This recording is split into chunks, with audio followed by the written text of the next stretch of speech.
Scott, what are you Yeah, opening? Are you opening a? Is this supposed to be on air? Do you have something special to sure. share? Yeah, this can be on air. Okay, let's see it. What do you got? Um, got these. Oh snap! New NVS fins from Rusty. The Rusty fins. Yeah, the Rusty Quad set.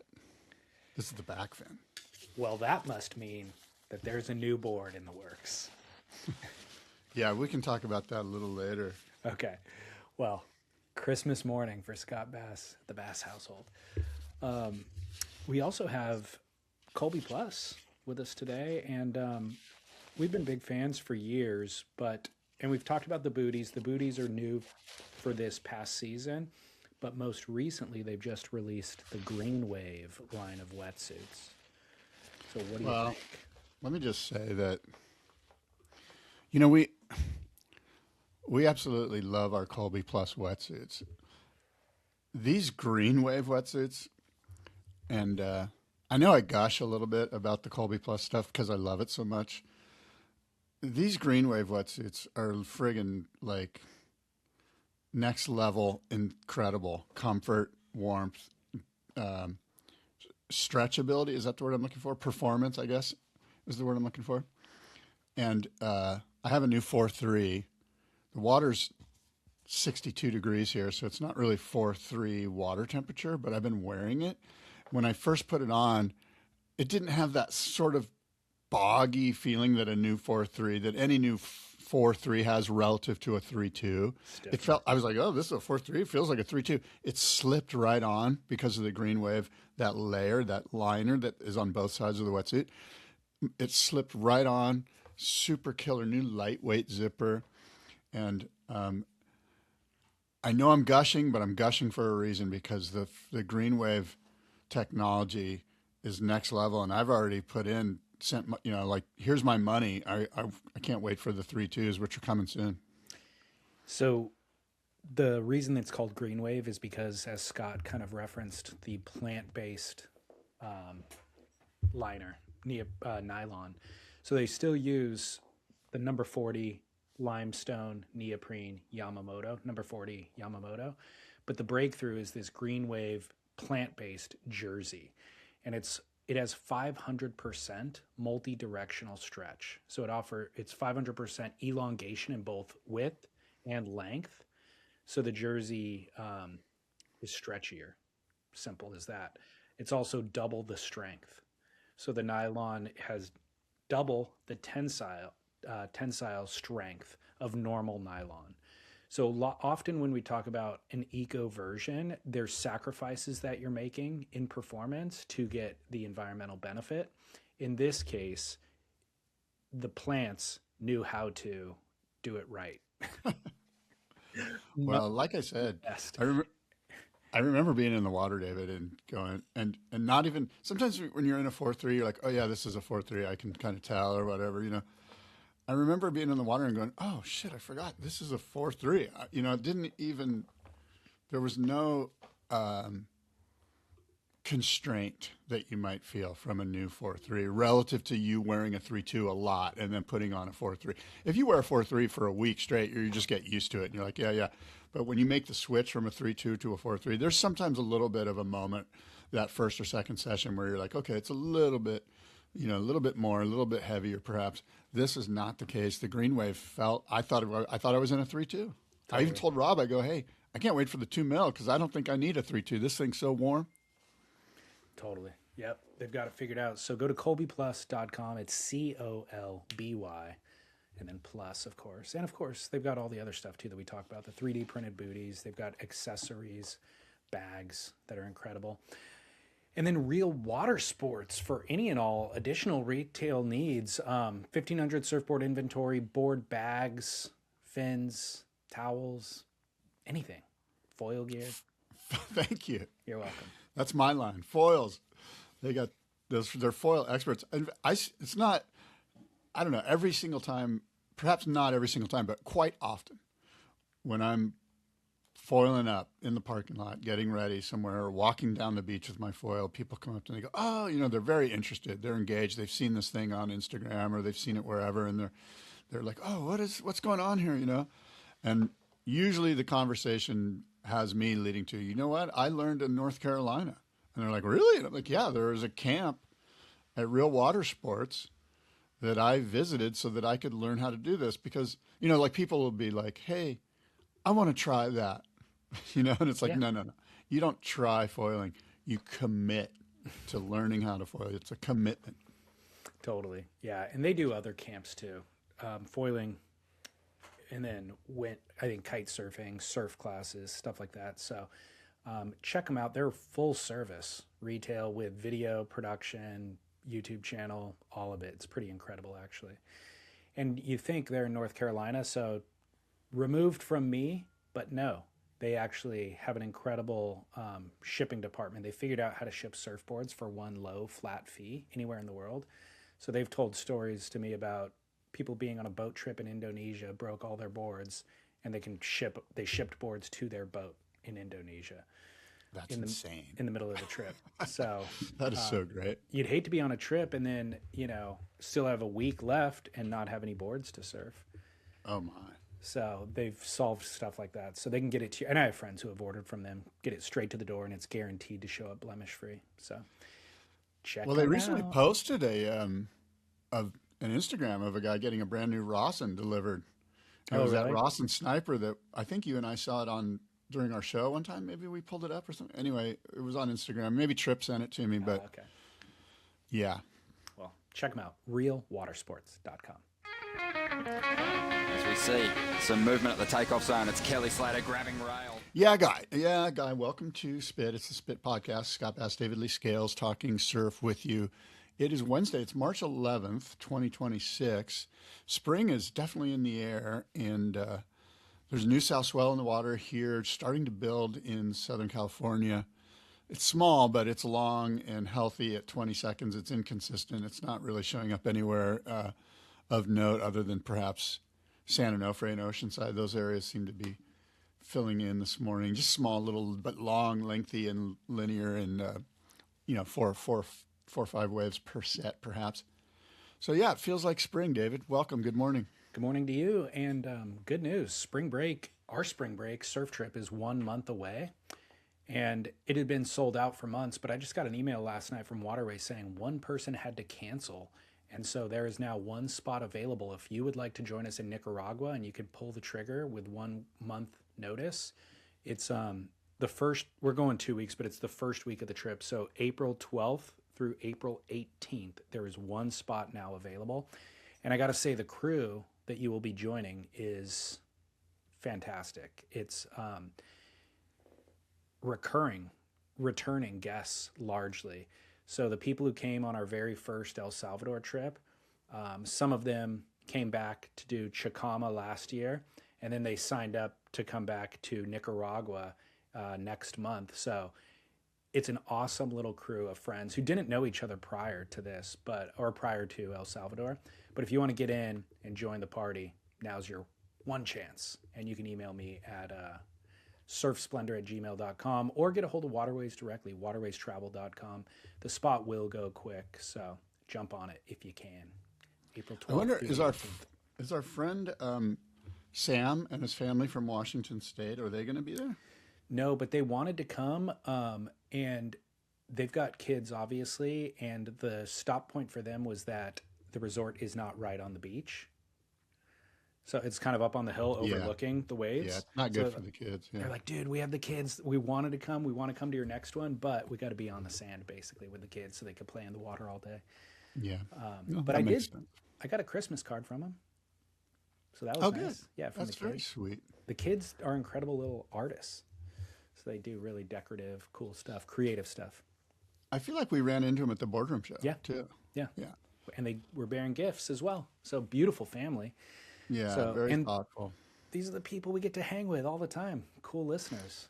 Yeah, who was I talking to? I was talking to my brother about these trips, and I was like, dude, it's so unreal to meet these people, that the new relationships that are built, the friendships that are built. I've been rapping with Chris, who was, did he go to Chicama? I know he went El Salvador with us, and good stuff. You know, good fun, good relationships. Yeah. So waterwaystravel.com obviously is where they're the ones who are hosting, kind of booking it for us. So if you want to get a hold of them directly, but for any and all surf travel needs, of course, they are the go-to as well. The other follow-up is, did you make it to Camp Shred? I did. And I ran into our friend Wade Largent there, and we were talking about Chicama, and he's excited about the Chicama trip coming up. And yeah, we had a great chat. And Camp Shred was like, as far as the weather, it was like summer. It was like 85 degrees and it was offshore, like in Hawaii. I thought I was in Hawaii.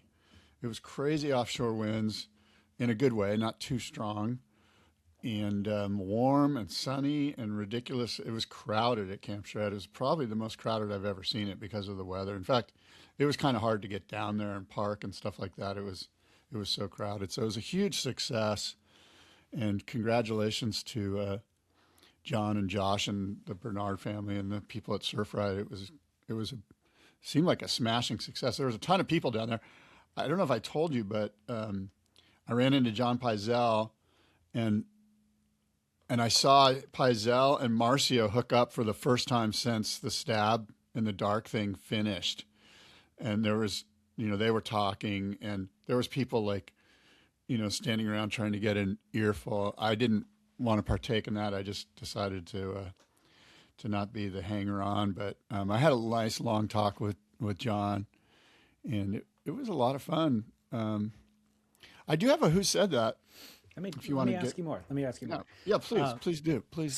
I'd been texting with PYZEL throughout the course of the Stab in the Dark series, so I was kind of getting his real-time take from week to week. Mm-hmm. I have not spoken to Marcio about it, though. Did you talk about Stab in the Dark specifically? Yeah, I will. Let me just back up and say this. The overall vibe at Camp Shred regarding the Stab in the Dark results was there was a lot of, I would say like 90% of the people were like, the first thing you heard out of their mouth was, do you think Kelly knew? I know. And Dan Mann was there, by the way, too. And I had a great little chat with Dan and his son. And so that was like the first thing out of everyone's mouth was either that or it was like, hey, we heard what you and David were saying. We thought you had some great takes on Stab in the Dark, Yeah. And so that was sort of the thing. The theme was, did Kelly know? And what was the percentage of did know versus didn't know? Most people that engaged with me they felt like he probably knew. The feeling was, how could you not know? Yeah. That was kind of the vibe. So the longer I've spent thinking about it, and I've actually gone back and rewatched the episodes a second time, I definitely believe Kelly knew at this point. My initial take was, my default is just to trust what people say on face value, and he said he didn't know, therefore he didn't know. But I've gone back and rewatched with this kind of new lens, and there's a bunch of nonverbal. There's a bunch, can you hear that? Yeah, what is that? Pressure washer guy cleaning my window. I was going to say, it sounded like a tsunami just hit your window. Scared the crap out of me, too. I forgot he was coming. He gave a bunch of non-verbal cues that you can see, that like indicate deception. And also, they ask him directly if he knows when they ask him directly, he never answers directly. So basically they say, do you want to, if you know which one the Dan Man is, would you eliminate it from the competition? And he goes, well, why was it included in the competition? There's these slight redirects and reframing in his answer that don't directly answer. And he did a podcast, the Stab podcast, with Damian Farrenfort and Dane Reynolds. And Damian asks him directly, there's a lot of internet conversation about this. Did you or didn't you know? And he goes, well, I don't know why you would blah, blah, blah, blah, blah. And he doesn't answer the question directly. So I think that with a lot of, the nonverbal cues, it's circumstantial evidence that makes me think that there is deception. But that's my own opinion. I'm a big fan of the innocent until proven principle. And I'm going to stick with my thought that I'm stoked for Dan Mann. He's such a great guy and such a great shaper. And like I said, I'm a Dan Mann fan, and I would love very much to get a Dan Mann surfboard. Do you not have one yet? I mean, no. The short answer that I can ride is no, I do not. I got one. Firewire actually gave me one about a decade ago, probably, called the Dominator. It was like a performance thruster, but kind of maybe more for they call it the Dominator. I think they might have changed the name to the Everyday Dominator because it's kind of like a more user-friendly style shortboard, but like a groveler elements, I suppose, in it. But yeah, it worked great for me. And interestingly, Dan Mann is included in this new iteration of Stab in the Dark with Ethan Ewing as the test pilot. Okay. And I was like, how crazy would it be if Dan won that one too? I'm just officially rooting for him to win. I do recall, actually, when you and I went to the surf ranch at Kelly Slater's, we were invited, very warmly invited to join the media day at the camp, probably 5 or 6 or 7 years ago now. I was riding a Dan Mann. I went up there without a wetsuit and without a board, and I just grabbed the Dan Mann Firewire off of the rack, and that board worked great, as is evidenced by my video. You did get a super good. It would be the wave of the day if Michael Ciamarello wasn't there. Well, there was quite a few guys from Stab that were ripping. I think Sam was ripping too, wasn't he? Yeah, Sam got. Were the you first and I wave together when we first walked up, and they turned the machine on, and Stab was in the water first, and the very first guy just absolutely killed it? I was like, that guy looks like a professional surfer, and I think it was Michael Ciamarello. You Or could was be it right. Sam? I thought it was Sam. I thought might have Sam been was Sam, gifted the first wave of the day, just being the boss. Yeah. And yeah, he absolutely ripped it. And we did not walk up together. I was there the night before, so you flew in that morning and then flew out that afternoon, I think. But yeah, he absolutely shreds and charges too. I remember that whole crew of Stab guys I was very impressed by their abilities. Yeah, no, they shredded. Anyways, back to Camp Shred real quick. Yeah. And by the way, the funny thing is, I put in my notes, how glad are you that we don't have to talk about Kelly Slater and Stab in the Dark anymore? And here we are talking about it. Well, let me just say this. I also ran into Chachi, Late Night with Chachi. Chalky, yeah. Chalky. Great guy. And he was there with Chad Wells from Nixon, and we were talking, and we were having this conversation. And Chalky, I guess, had even put in some things in the commentary on Stab, and Kelly DM'd him on his Insta or texted him or something and was like, what are you. But at the end of our conversation, we all kind of looked at it and go, guess what? Here we are talking about this. Like, it worked. Mm-hmm. Completely. What I was going to ask you about Camp Shred is, did you surf? So Camp Shred, by the way, is a board demo day. It's turned into this entire festival. But did you actually surf, and did you demo any boards? Okay, here's the problem. The weather, everything was insane. The waves were flat. It was tiny. It wasn't even rideable, which is a bummer for the demos, unless you had a longboard. If you were demoing longboards, you got in the water at least. You know what I mean? Gotcha. It was pretty much flat. Like, it was almost impossible to catch a wave. That's how bad it was. So, got it.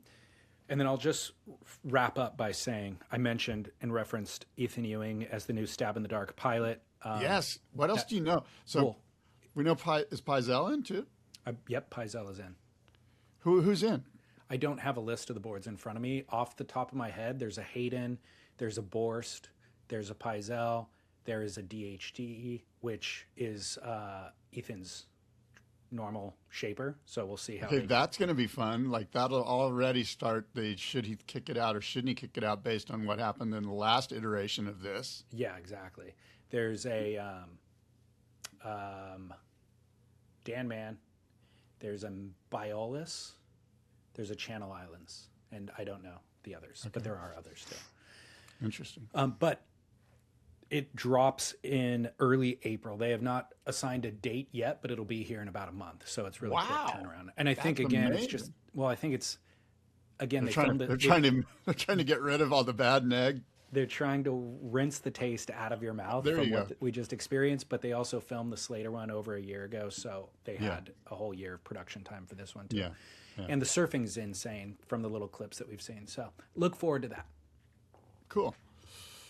Well, who said that? I have a who said that. If you're interested, I'm ready to attempt to stump you and the listeners with a quote from a famous surfer, and you try to guess who it is after I give you the 4 potential candidates. Are you ready, David? I am ready to lose yet again. Who said that, David? And I quote, "There's a reason Sean was labeled Man of the Year. Sean was regarded as the man because surfing was judged on one spot. The whole quality of surfing was evaluated on waves from 5 to 7 feet. There were 25 cameras at Off the Wall, and all the pictures printed were from that spot, and Sean was killing it. I'm not knocking what he did. I'm just saying that's why, in waves from 5 to 7 feet, Sean was truly further ahead of everybody."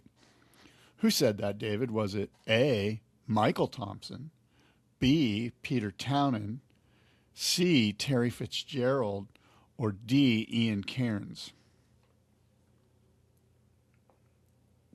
Ian Cairns. Wrong, David. You're wrong. PT. You're incorrect, bereft of the correct answer, lacking knowledge in regards to this quote. You have failed. Who else did you say? PT? No, not PT. The people that know a little bit more about this era, and I'm not trying to throw shade on you for not knowing, know that Terry Fitzgerald was often disappointed that the cameras weren't at Rocky Point, where his house, where those guys were staying. They were always surfing Rocky, and they're like, "How come there's no cameras down here?" And everyone was shooting.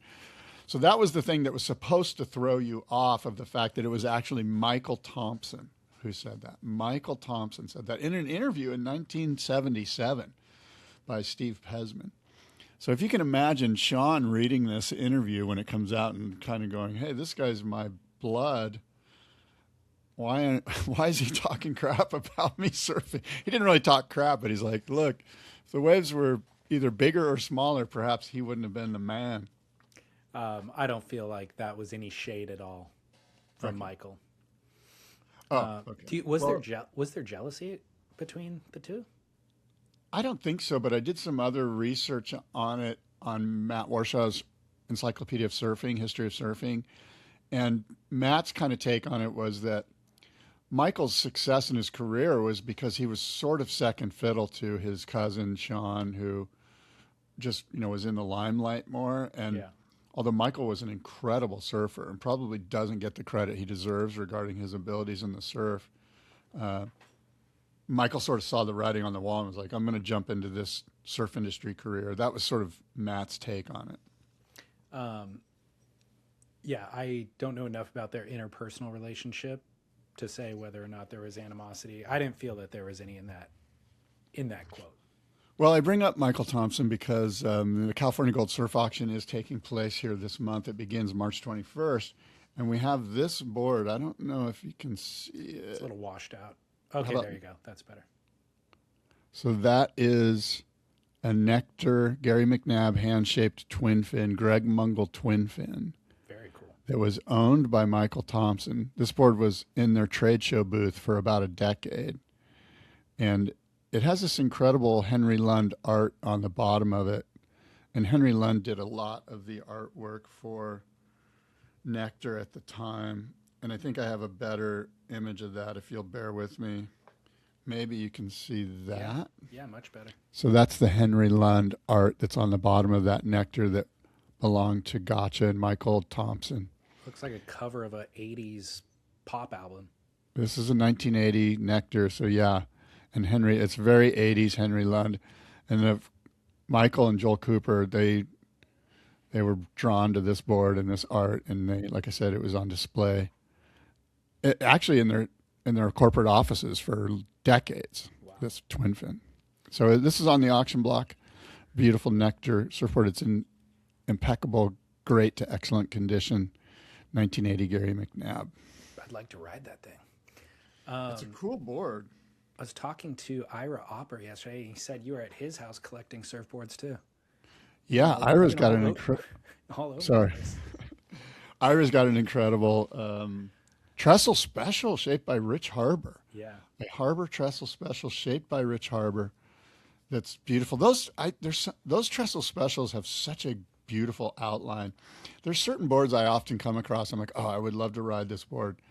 There's some diffs that are like that, and the trestle special is like that too. It has such a it looks like a longboard that would turn really good. You know what I mean? It doesn't necessarily look like a tail dragger nose rider type. It just looks like a board you'd want if lowers was 6 feet in 1965 or whatever. You know what I mean? And it looks like a board like Billy Hamilton would shred on, or something like, I guess it would be Mark Martinson or somebody like that. But yeah, the trestle special, gorgeous board. All sorts of great boards going up. Phil Edwards' design, the Hobie Phil Edwards models, has that same kind of outline that looks sleek and sexy and like a really good turning longboard. Yeah. When does the auction kick off? March 21st at 5 p.m. on Saturday, Pacific Standard Time. And it runs for 2 weeks, and there's 48 incredible vintage and collectible surfboards from all the big hitters, Knoll, Brewer, IPA, so forth and so on, Hobie. Very good. Look forward to that. Look, one of the main news stories that I've seen in the last 5 days is featuring Reno Abellira. I know. Have you been brought up to speed on this? I have been. So Reno Abellira lives. Yeah. There Right. is... Don't bury the headline. You're burying the lead. I'd usually bury the lead. You're kind of burying the lead. No, I think the lead is that he lives because because I don't. You're probably right. The news story that came out was that he had passed away. Right. And that actually was published on surfer.com. It was published through a lot of mainstream, or I don't know that mainstream surf publications even exist anymore, but on a lot of the reliable surf news outlets. And it was incorrect. Reno Abellira is still alive. And I got an email yesterday from somebody in law enforcement, and he was like, hey dude, just to let you know, there's a website that you can use. The law enforcement uses it, but also you can use it as the public. It's called VineLink, and you can check the status of inmates in various prisons. And so I went on there and found the jail, or actually he provided the jail. Reno Abellira is in jail is the second headline here. And you can identify, or you can verify that through VineLink. So he's in OCCC in Oahu, and went there, put in his name. Sure enough, it showed the date of incarceration. Didn't say why he was incarcerated, but verifiable that he's still there. Wow. Well, I mean, this is good news that he's alive, right? Yeah. So we're stoked because Reno's a sweet guy. I was talking to somebody. Obviously, Reno's been on everyone's mind because of this news that came out, and I was talking to somebody, and we were just talking about what Reno is such an intelligent human. Like, he's a very smart, well-spoken. I mean, he can be. Obviously, he's been in some tough times lately, but I just remember Reno as being incredibly intelligent, surprisingly intelligent, just witty, smart. Just on top of his game, and well, that's sort of where my thoughts are. Again, he's still alive, so thank God. But a few months ago, 6 months ago or so, I turned the tables on you with a Who Said That, and I read a quote to you from an article that was printed in, I forget when, 76 maybe, in Surfer Magazine, and the answer to the Who Said That was Reno Abellira. Reno Abellira wrote the article, and what I had learned was that he was actually writing, contributing articles to surf culture, talking about events that he had been in, just various things. And I was so astounded by how good the quality of the writing was. So that verifies exactly what you're talking about. And also is a reminder that not only was he a professional surfer, surfboard shaper of note, but also contributing to media through writing too. So really super talented. yeah, and another friend sent me the Tony Roberts Real Surf Stories YouTube link on Reno, which is a must watch. You can really learn a lot about Reno and really get a sense for what David and I are talking about regarding, how his communication skills, how intelligent he is. He's just a very bright guy. And I'm sure the surfing is what people know him for most, but just to reiterate that too, he was spry and small, and it feels like He still is spry and small. yeah. Well, Let's not use the past tense here. but the style that he was doing at that time, the style of surfing that he was doing at that time of single fins and very difficult to maneuver boards, it feels like he was a high performance surfer in the era of medium performance surfing, basically. So he was, and made the design accommodations to kind of push that forward. Yeah. It's funny you say people kind of know him for his surfing. I always think of him more for his shaping because of the connections that he has in the historical timeline of our surf culture through surfboards, which is what our historical timeline is based on. And of course, you know, many people know about the twin fin, the MR twin fin.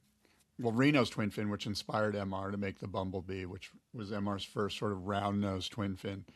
And I want to say that he may have seen that at Johanna at one of the world contests, or he saw it. MR saw that Bumblebee somewhere. And I want to say it was at one of the world contests.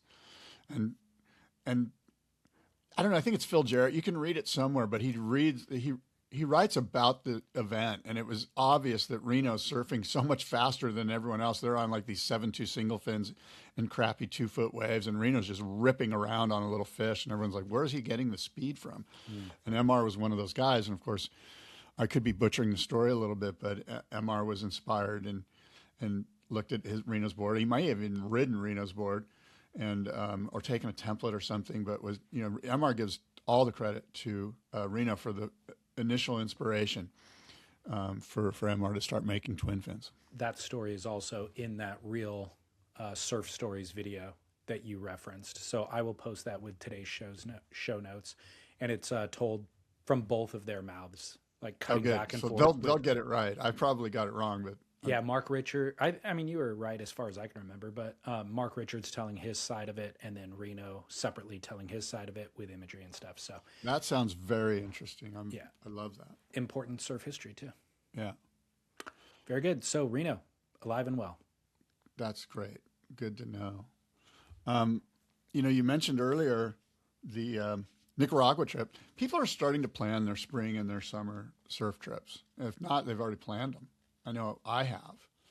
I've got a couple trips coming, and I got a couple boards coming from Rusty that I'm very excited about. And I wanted to talk to you a little bit about this because he sent me an email with insight into this rapid entry concave that he's been doing in boards for, I don't know, probably about a year or more.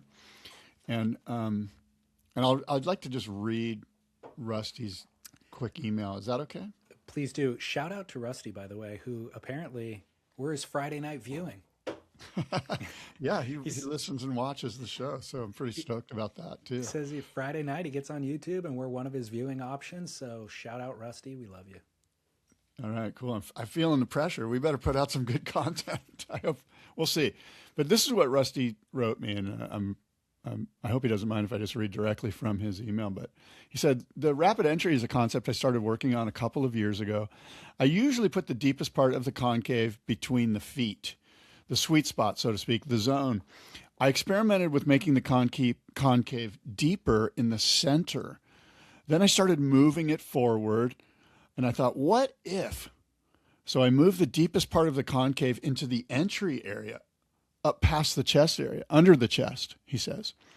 And I added more tail rocker and the first model of the rapid entry.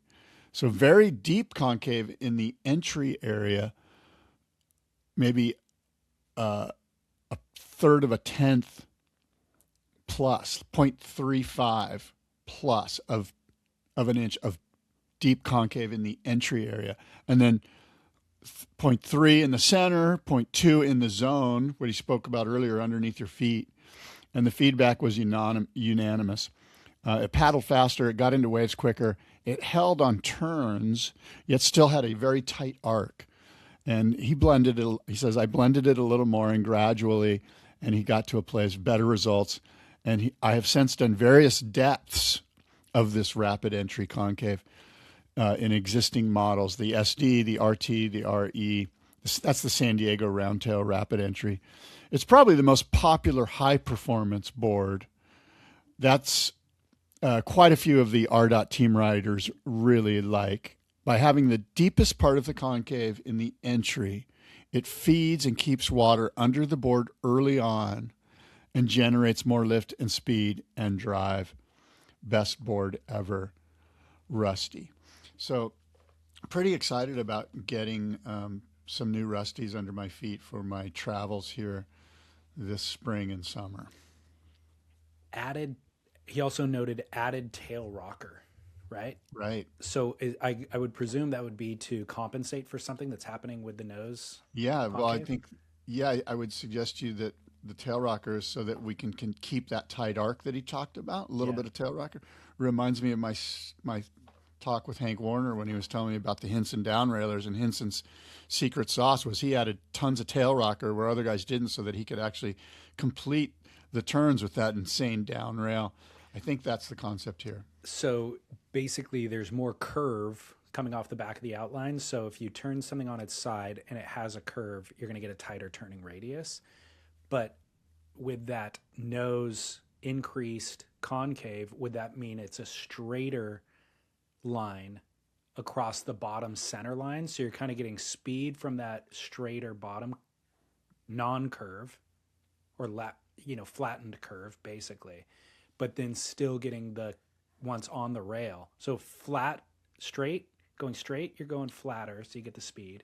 Then once And it's lift, on the rail, right? So the concave's lifting too. So you're getting speed from the lift and the flat line. gotcha. And then once it's on the rail, you're benefiting from that added curve. I think so. I will throw this caveat out there that I am not a shaper, and I'm sure that Rusty will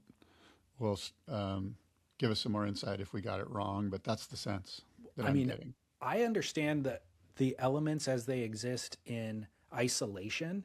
The part that I always have to verify is the concert of variables melded together and how that all then translates, But that's what it sounds like to me. Yeah, and he's been working on it for a while, so I know he's got it dialed. And like he said, his team riders are just they're ecstatic about it. So, Well, what's the rest of the board look like? What's the outline look like, and what's the length? well, I mean, you can get the rapid entry probably in any of his designs. I've got it in a Twinser, Okay. actually, a 6'2" Twinser. That's whatever. I don't have the numbers in front of me. It's probably like 20 and a quarter or something. 2 5/8. Volume's 35, I think. It's got a little bit more like old man volume, which I requested. Yeah. And so I'm pretty excited about it. And I got the new quad set and the new Rusty Twinser set from NVS. So Perfect. I got the fins and we're ready to go to town. Match made in heaven. Let's get a Rusty in the next Stab in the Dark. Absolutely. That's. I mean, the beauty with what Sam and those guys are doing is they have so much leeway and latitude editorially. And you and I like to throw suggestions at them, but I would love it if they did more, how would I say? San Diego Shapers. No, I was thinking just more like, I don't know what the term is, but I'll tell you the guys I'm thinking of. Like guys like Rusty, like Arakawa, like Rawson, guys that have been there, done that, and are still making top level, state of the art surfboards. Get those guys involved, Get the young guys out. I mean, Biolos is what? He's 60. He's a young guy. Get him out of there. So this last one was called Stab in the Dark Decade. Yeah. Next one is Stab in the Dark 5 Decades. You I have to have been dig that. shaping for 5 decades in order to be included. I mean, you could get Wayne Lynch, like you could get, I mean, these guys are making super contemporary state of the art surfboards, Yeah, I like it. just like everybody else, using computers and doing it right. This is maybe your best suggestion for Stab in the Dark yet, and the most complete. Like I can't. The other ones I could poke holes in. This one, I think it's just phenomenal. Can't poke. Well, if I was the Stab guys, I can see them putting the youth filter on this and going, nope, it doesn't pass the demographic muster, Don't care. which is sad because the youth filter still gets put on things these days. The youth needs to be educated, and this is our chance. They do. Plus, who's got money to buy stuff? 35 to 50-year-old males. Yeah, there you go. Not the youth. Well, I guess the youth's mom does. Well, good. Exciting times for your new surfboard.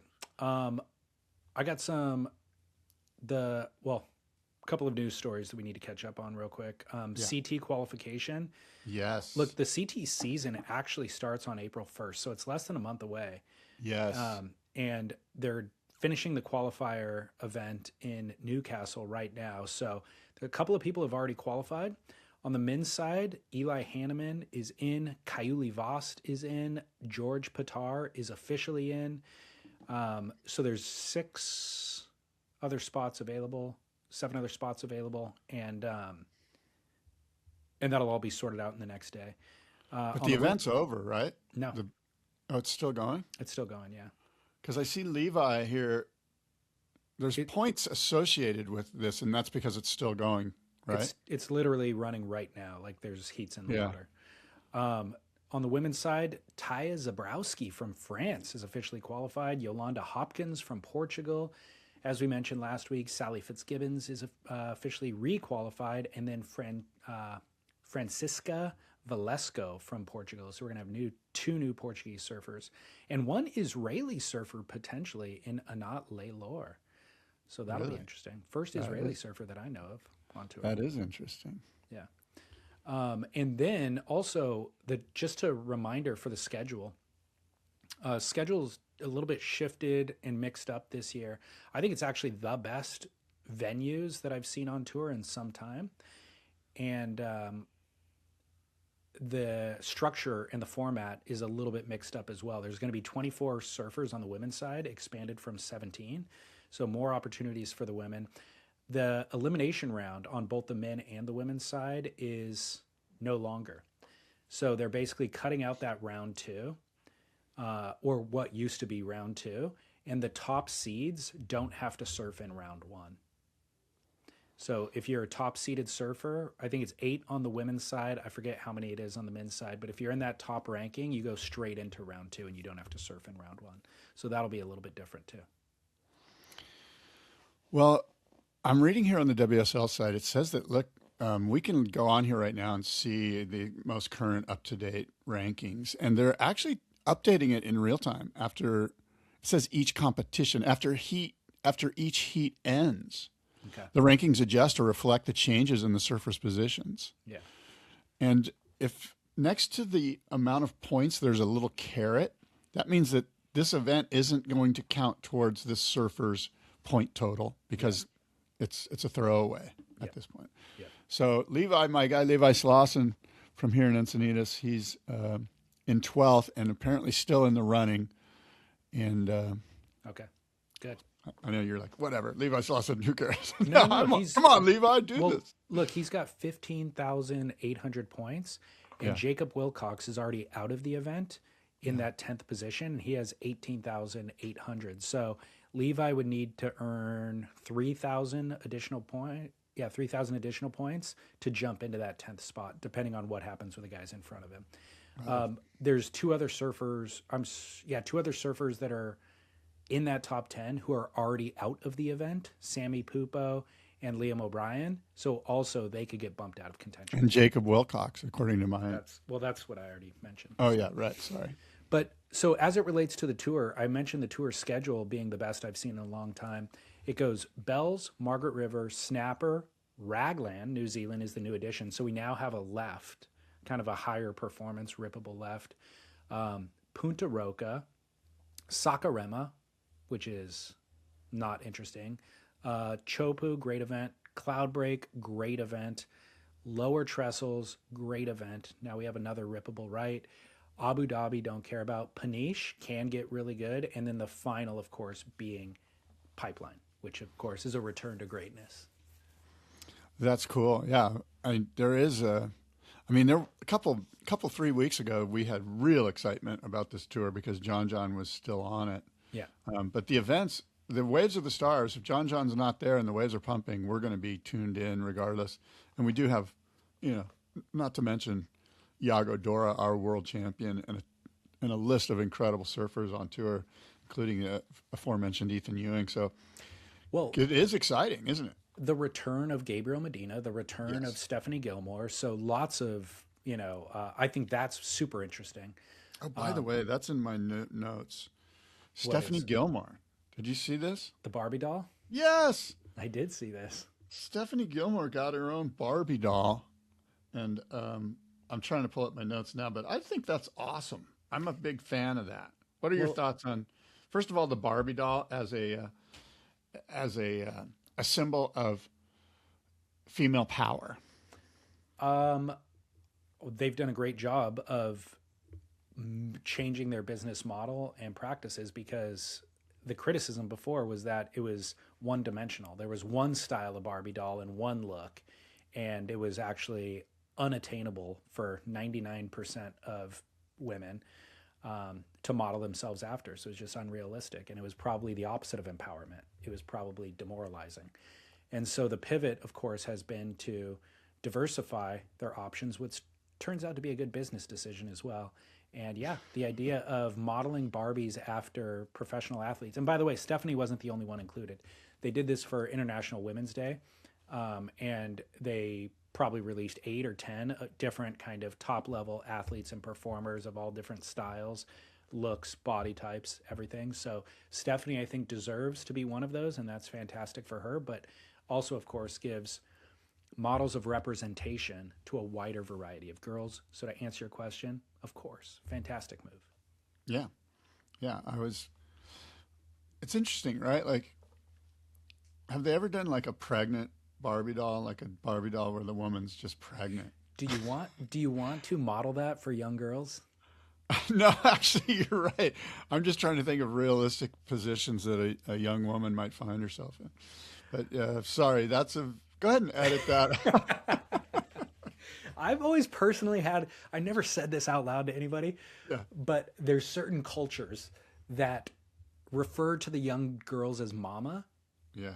Like, you don't really hear it that much with like in Caucasian, Southern California white culture, but you do hear it with other people. Hey, mama, come here, mama. And I'm like, I don't know. You want to tell your young girl mama constantly. It's really embedding a certain lifestyle to them at a very young age, What would we replace that with?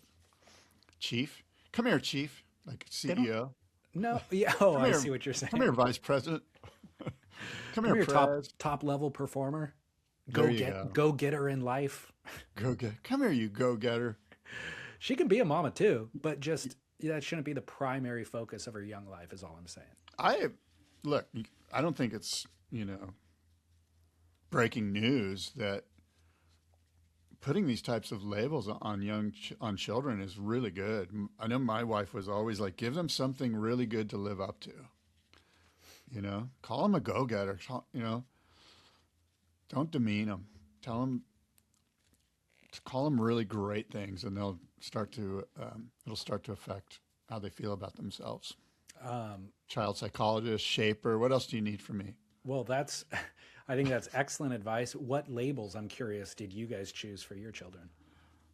Well, I don't want to butcher it, but I'm sure that my wife was, like I said, her whole thing was give them something really great to live up to. Yeah. Don't demean them. Give them something so that if you call them, a top performer over and over again, they're going to see themselves as a top performer, and that's in some way could manifest itself. I believe in that manifestation thing.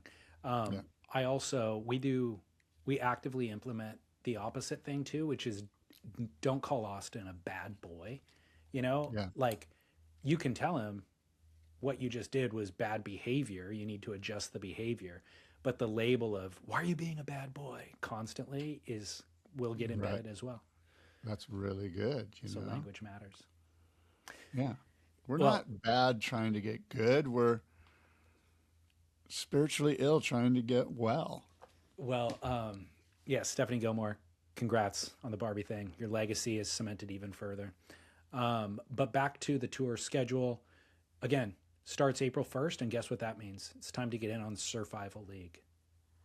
Oh my, that's okay. We're about 3 weeks away here. Well, so the thing of it is, we play Survival League all season long. I don't. I usually lose the first week.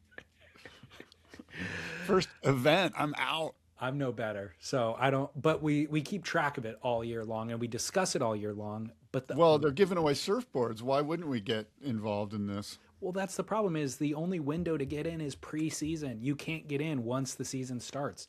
So this is your hot reminder. And also it's not as if the league is open 3 months ago and you had months to get in. No, it's open as of right now. So you got 3 weeks to get in. And the deal with, so again, Surfival League.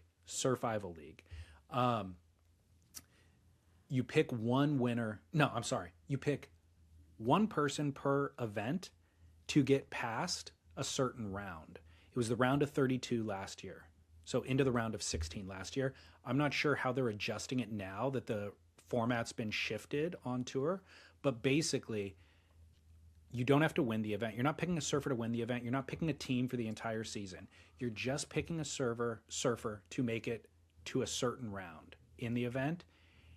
And then you're included into the next event. And you have to do the same thing again in the next event. All you have to do is survive. Sounds easy. Yeah, if you do survive and your surfer happens to win the event, you don't get any extra bonus points. There's no added value there. All you got to do is survive. And if you survive throughout the entire season and you win the thing, there will be a cash prize and surfboards on hand. I think last year it was 3 Panda surfboards and $7,000, I feel like, for first prize. So pretty epic winnings for a $25 buy-in. I haven't mentioned that either, but $25 for the entire season was the price last year. Well, here's what's interesting. In the past, well, last couple of years, let's say maybe 3 years, they've started the event at Pipe. Has it been 3 years? Yeah. And it was a little easier to start the Survival League with an event at Pipe because you could pretty much go, okay, John, or maybe Baron Mamiya, or for sure, Jack Robinson, right? Like there's a couple that you're guaranteed. Even though I know some people lost, I know you're looking, you're going, no, that didn't work. Yeah, nothing's guaranteed. But I'm looking at it now going, Bells Beach, okay, Ethan Ewing, easy pick. I'll run. Ethan looks so good in the offseason. He's coming off a phenomenal 2025. Ethan, and he's won this event. Okay, you're picking Ethan. See, this is the beauty of Survival League. If 90% pick either Ethan Ewing or Jack Robinson, which seems like good picks, even Gabe, Gabe's a pick. Gabe every single event. You could go, well, he'll probably do well. This is where you go wild card early on in the season, very first event. You pick some crazy rando in hopes of the obvious guys have a shocker. Yeah. And fall away. Yeah. That and happens. You don't even pick a rando. You just want to pick like a B-level guy that's like a Kanoa Igarashi type. He's going to get a 7 on 2 waves and get through, and he'll make it to the round of 32 or whatever the hell it is. So these are all thoughts that I'm going to run through my head. I have kind of an A list of like the Gabe Medinas you keep on ice for an event that you're uncertain about. You're going to get to a point in the season where you've already burned. Oh, that's the other detail with Survival League is you can only use a surfer once throughout the season. So it's like, I'm going to hang on to my Gabriel for an event that I have question marks around. But with Bells Beach, I know enough about Bells Beach and these surfers' performances to where I probably have 5 guys on the roster who I know are going to make it to the quarterfinals. And so I'm going to pull from those guys and save Gabe for a future event. Well, the other thing, too, is these waves like Bells, and I'm going to suggest Raglan. I don't really know that wave, but I'm sensing that they're a little bit softer performance-y type of waves. I know that Bells is. And what we often forget is guys on their backhand usually score better because they can go more vertical than guys on their front hand. This is a generalization, but generally speaking, backhand surfers at soft waves can get more points because they can bang it more vertical. Thoughts? I'm picking up what you're putting down, but look at the stats. Italo is the only goofy footer that I can think of. Actually, did Connor O'Leary win there, or no? He won J-Bay. But still, that still helps you make your point. But at Bell's specifically, goofy footers don't win. Oh, Aki. Aki and Italo. That was decades ago. Aki and Italo. Aki could still goofy footer ever at Bell's. He could still win out there today. That would be sick. So you know what's funny? One of the accounts that posts like old surf footage on Instagram, they posted a clip yesterday of a snapper event from the late 90s, and it was a heat between Kelly and Aki. And it was like, you know, who do you think won this heat? And I first watched Kelly ripping the bag out of it in a way that kids are now surfing today. Like, he was so far ahead of his time and absolutely going vert, blowing fins. And I'm like, man, at that time, in my eyes, when I viewed that event, I thought Kelly doubled Aki's score. But now with age and maturity, I look back and I go, I think Aki took it. Like, the style of surfing that Aki's doing is so powerful and grounded and gnarly. And Kelly's flicking the fins around and he's like shifting from gear to gear, you know, like adjusting speed and rhythm and stuff. But Aki is just unrelenting. Like, it's funny to see my perspective change so much from young to old. Yeah, that is actually very interesting, right? What we view good surfing as. I can imagine that, you know, Kelly was doing this thing where it looked like after a wave, he was toying with it. Like, he could go fast here, pull back here on the fins, wait for it, go do this, then run out and do a roundhouse, where Aki was probably going bang, bang, bang, bang, bang, bang. And today we're like, dude, the bang, bang, the less is more is what we're looking for. The 5 power turns. And beat the little, you know. In Kelly, while Aki wasn't shifting gears in the way that Kelly was, it also wasn't what you're saying necessarily, not from like bottom to top. He is still carving back to the bottom at certain times, but it's all with the same full power throttle. You know, it's just to get to the adjustment to where Kelly just like parked it real quick. Aki's like down carving in a power turn and then going into a long extended bottom turn. So it's like one seamless flow of energy, whereas Kelly is like, shifting, putting the e-brake on, shifting into 5th gear real quick. So it isn't like this because there is the pendulum thing that you're talking about where it is just like a little bit methodical or monotonous is what I meant to say. And it gets boring looking. Aki's was still tons of parts of the canvas that he was drawing on. It was just all in one full throttle gear.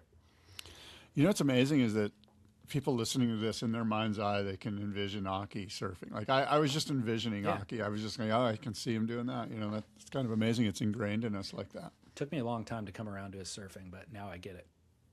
Okay. Well, look, CT, get on Survival League. By the way, they may have a section to say where you heard about Survival League. Put Spit in there. Spit. Yeah, join the Spit team if they ask you. It's that time of year actually for everything, and Survival League's one of them, and you can count on us to be involved, and I might throw a curveball at my pick. Who knows? It's also fantasy surfer time. I'm involved in a league, and I know a bunch of people are, and I've been in this great league for a long time with a lot of friends. And I'm going to go ahead and give it a shout out. It's called Noonan's Surf Club or Surf Team. Noonan's. And it's a bunch of guys from around here in Encinitas. My friend Conrad runs it, and Brian Dornan and some Quinn Campbell. Some guys, I forget who won it last year. But shout out to Noonan's. Let's go, guys. Conrad, get it going. I'm ready to send you my money.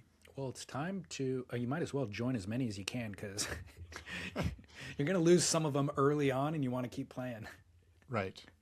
But Survival's the only one that you have to get in pre-season that I know of. So, like with the WSL's one, you could jump in at any point in the season. You can actually even make adjustments to your team mid-event, which is weird. But get in on Survival. Could you spell out the Survival League URL one more time because it's kind of tricky? Surfival. Let me just type it in. SURF hyphen? SURFVIVAL. And then that's where the hyphen goes in between the two words, -league. Surfival League. I think I said one too many V's. Surf and then IVAL. Surfival League. Okay. If you just Google it, you'll find it. Right. Okay, so another thing I want to bring your attention to, Scott, Can you hold that thought? I can hold that thought. Okay. Welcome back to Spit. Welcome back. I know that you have fallen in love in recent months with Pinch My Salt and the work of Sterling Spencer. Yeah. Fun. It's fun. It's fun. They dropped an episode with Joel Tudor yesterday. Oh, shit. That's going to be an algorithm changer right there. So he goes hard on, Joel goes hard on Thailand produced surfboards. And pulls back the curtain. Like, there's a lot of things that you and I will kind of, address, but maybe dance around some of the sordid details. And he just doesn't pull a punch. He just kind of goes for it. And it feels, he also does it in a very ranting style. And so as somebody who is just skeptical by nature and somebody who wants kind of to verify facts, the way of his delivery makes me want to do more research and actually look into it before taking it as whole truth. So I would suggest you do the same, but he goes hard. He doesn't pull any punches. Sterling, as you're well aware, has such a way of having fun that he brings out so much good in the guest, and I feel like leaves them a little unguarded, like they are less guarded and they're just having fun and they engage in the conversation. And Joel doesn't necessarily need that to then deliver the unfiltered truth or his version of it, but he definitely doesn't dance around anything. Well, I'm sure that'll be must watch. I don't know. Yeah. Okay. Next. Well, so one thing that, two things that I'll mention from it and get your takes on is he starts off that conversation by saying that environmentalism is always a word that people are using nowadays and something that people aspire to, and brands are using it as a marketing kind of thing. He said, why are we banning straws? Why are we banning all this stuff? And soft tops are the biggest seller in surfboards. They end up in landfills. They're not recyclable. They break easily. People are buying them at huge, buying them frequently, meaning they're burning through them frequently or using through them frequently, and they're ending up in landfills. So he says we should ban soft tops. And by we, of course, there is no governing body that, that he's pointing to, but we as a general. Well, I mean, he brings up a good point. I don't think there's any doubt that soft tops end up in landfills. It's like regulation's a tricky thing. I'm sensing that he's not open to free market capitalism if he wants to start banning stuff. Yeah. I don't think I actually don't. I'm not a fan of soft tops either, to be honest with you. I think it's long past jumped the shark of, hey, it's an entry level board, and then they'll buy a board from Donald Takayama, who, by the way, made a ton of money from Thailand surfboards. But that doesn't seem to be the case. It seems to me that people are not only staying on the soft top, they're just like, that's their board of choice. There's just like people that all they do is ride soft tops. Yeah. And look, people are allowed to do whatever they want. That's why we live in a free society. You can do whatever you want, And I'm in the end of the day, I'm sort of like, let the free market dictate what happens, And if people want soft tops, then they're going to buy soft tops. If they don't want soft tops, then the demand for soft tops will lessen. And I think part of the ambition with somebody like Joel saying something that is a headline like this, headline grabbing, kind of attention grabbing, is of course nobody's going to ban soft tops, but it at least plants the seed in you and me that, oh shoot, maybe I shouldn't be buying a soft top. Maybe I shouldn't be doing this. Maybe I shouldn't be contributing to the problem. I mean, I own 2 soft tops, and they're right outside here, and they're for guests. I often have like cousins or whoever that come into town and want to learn to surf. Yeah. No better board than a soft top to learn on. It's just as far as them getting hurt, you know. Well, he goes on to then vilify soft tops for all of the crimes that happen in the lineup. You know, like There's some truth. I mean, he speaks the truth there. I know. Yeah. That's what I'm getting at. There's too many guys on soft tops that Yes, I know. are problematic, and that's kind of a selfish thing to say. Like, but you know, we've got limited resources, and I don't know. So the other point that I wanted to bring up to you, less controversial, Skip Frye could have started a cult. There is the cult of Skip that exists in acolytes and just in our mind's eye of people who really appreciate and worship, and for good reason, by the way. Not only the board building, but the commitment to surfing, and then the also, like, they talk about how every day he would get up and pick up trash off the beach. And when he had his shop down by the pier, he had a whole group of people who were like dressing like him, who would go out and pick up trash too. So it's like, and they like Joel bows down, but also Sterling absolutely bows down because Sterling's dad was friends with, and Sterling's tight with Hank, of course, and Hank is tight with. So there's this connection, and they're just like, man, not that Skip would have any interest at all in running a cult, but he's the guy. He is just the guy, you know? So it's great to hear the Skip worship from them. That is cool. And check this out. Look at this board. It's kind of a cool board. I don't know if you can see it. Yes, I can see it. Looks familiar.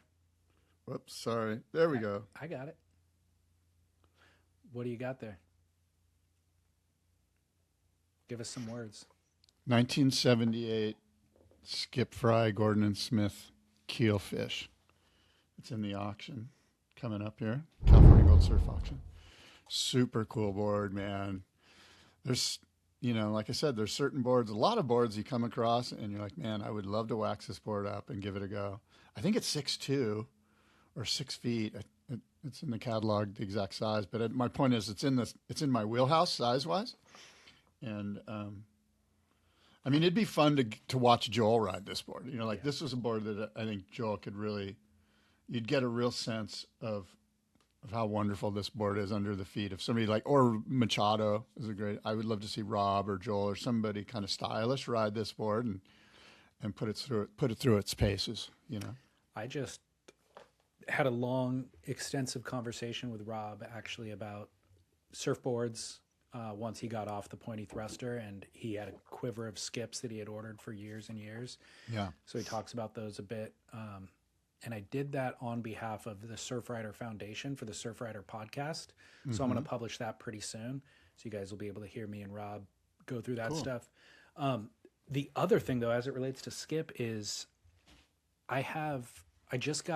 was given access to this podcast series that existed around 2018.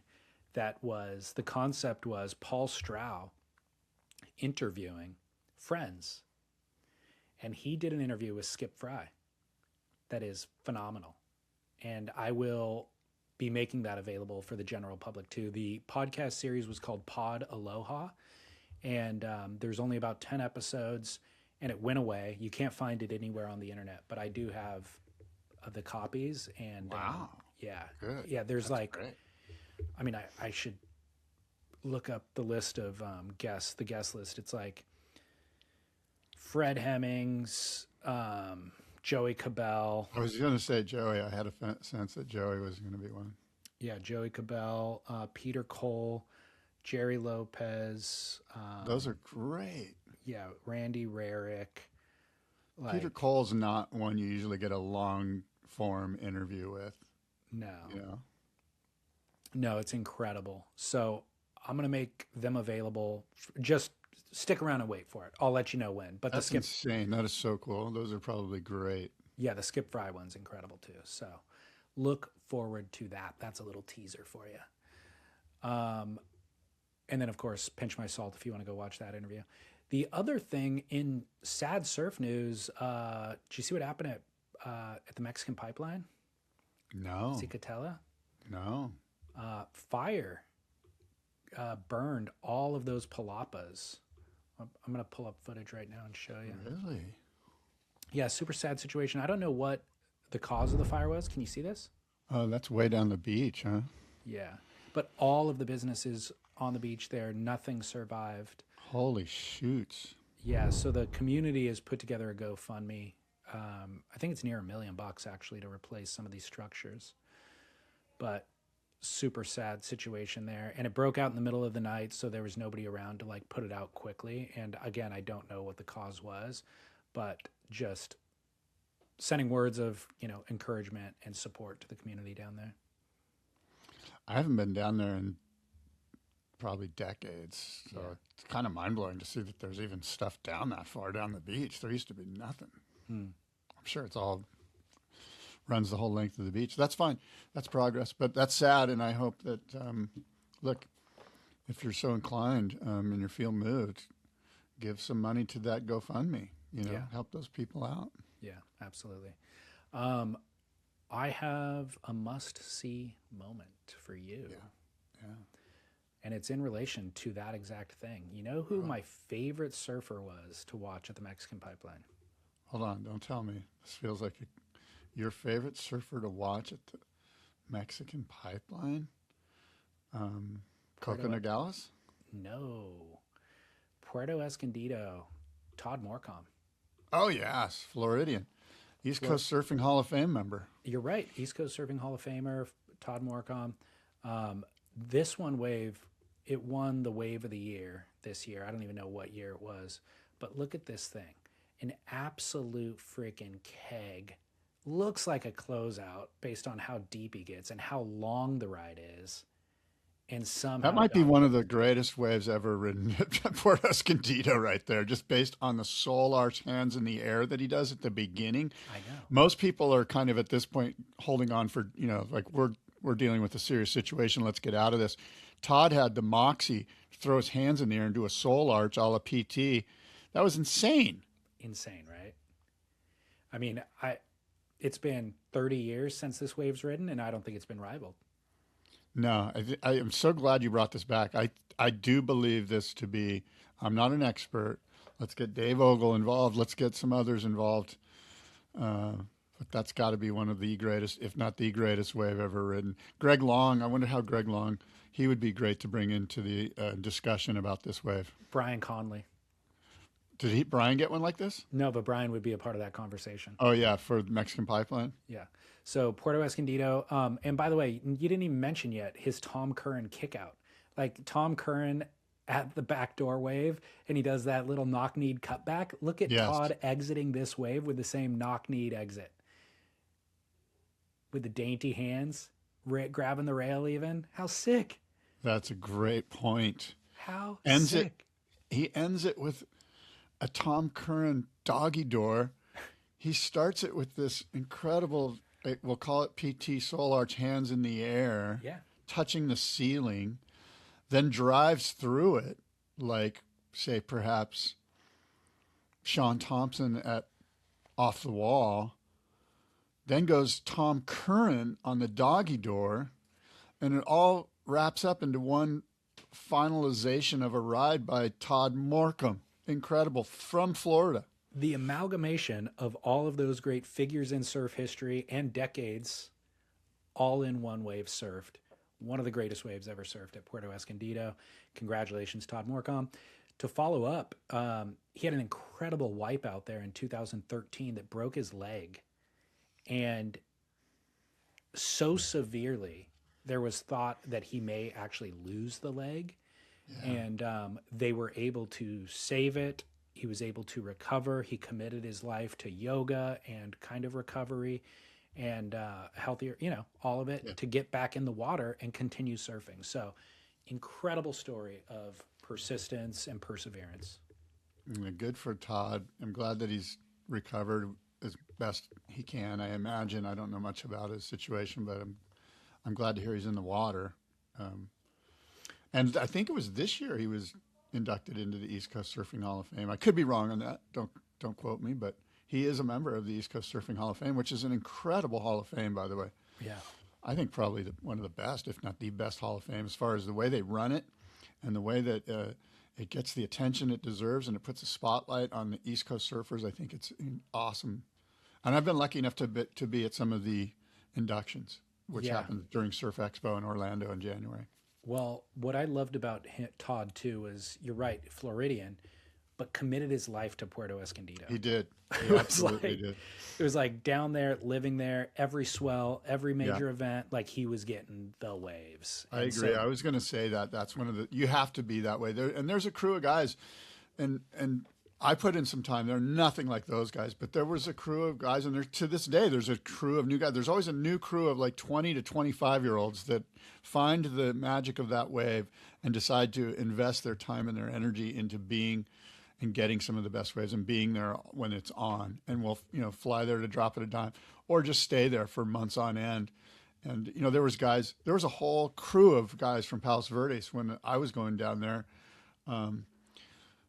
Dave, I forget his last name. They all rode barks. They were all on big barks. Zen Del Rio comes to mind. There was a whole crew of guys. And then there was this, just different crews, the Longs, obviously, in the last 20 years. And there's a new crew of guys there now. And there's guys from New Zealand and Australia that are just, you don't even know them, but they're there, and they're there every season, and they're on it, And there's 2 or 3 guys, like I said, 2 or 3 guys. They're usually bros, and they're dedicated. It's an incredible wave to dedicate your time in life to. Very, very, very challenging and difficult to master. So Todd was among them. And Must See Moment presented by Treeswax. I forgot to mention that, but treeswax.com to get your Treeswax and use promo code SPIT. You'll get 20% off, and it's guaranteed. If you buy it online, they give you a money-back guarantee. So you can buy it. If you don't like it, they'll give you your money back. Can I just say that might be the greatest Must See Moment you and or I have ever been involved in.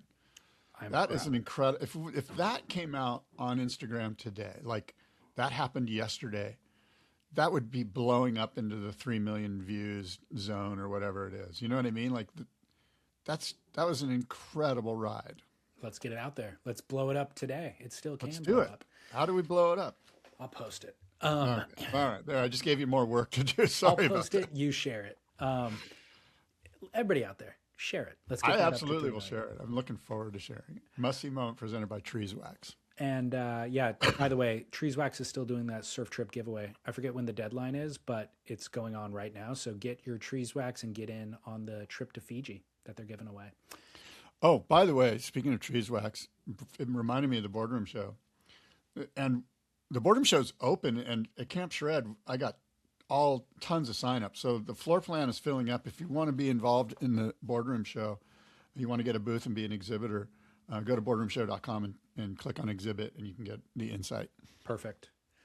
Yeah, I'll be there. And also our friends, I mentioned the Surf Rider podcast, but we'll be publishing that Rob Machado episode soon.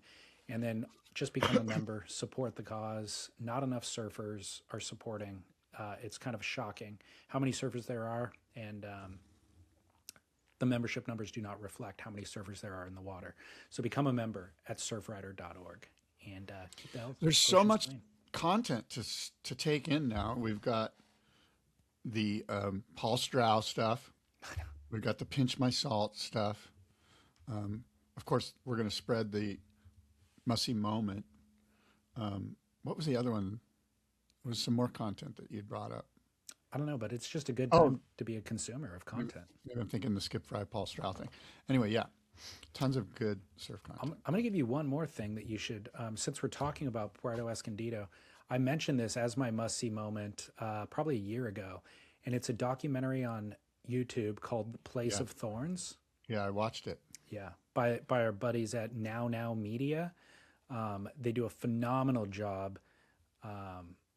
Is produced by Edwin Morales, actually, and Alan Van Geysen from South Africa. But it's a 38-minute documentary that just interviews the OGs, interviews decision makers in town, and with archival footage, how the town developed around the wave, all that sort of stuff. So Place of Thorns on YouTube. I will publish that as well. Yeah, a great documentary on the changing face of Playa Zicatela. Yeah, absolutely. All right. And again, one spot available as of today for our Nicaragua surf trip. So if you want to get in on that, waterwaystravel.com, April 12th through the 18th. Okay, look, we've said a lot. Lots been said. We've discussed stuff. We've talked about stuff. We've thought about things. Until next time, adios and aloha.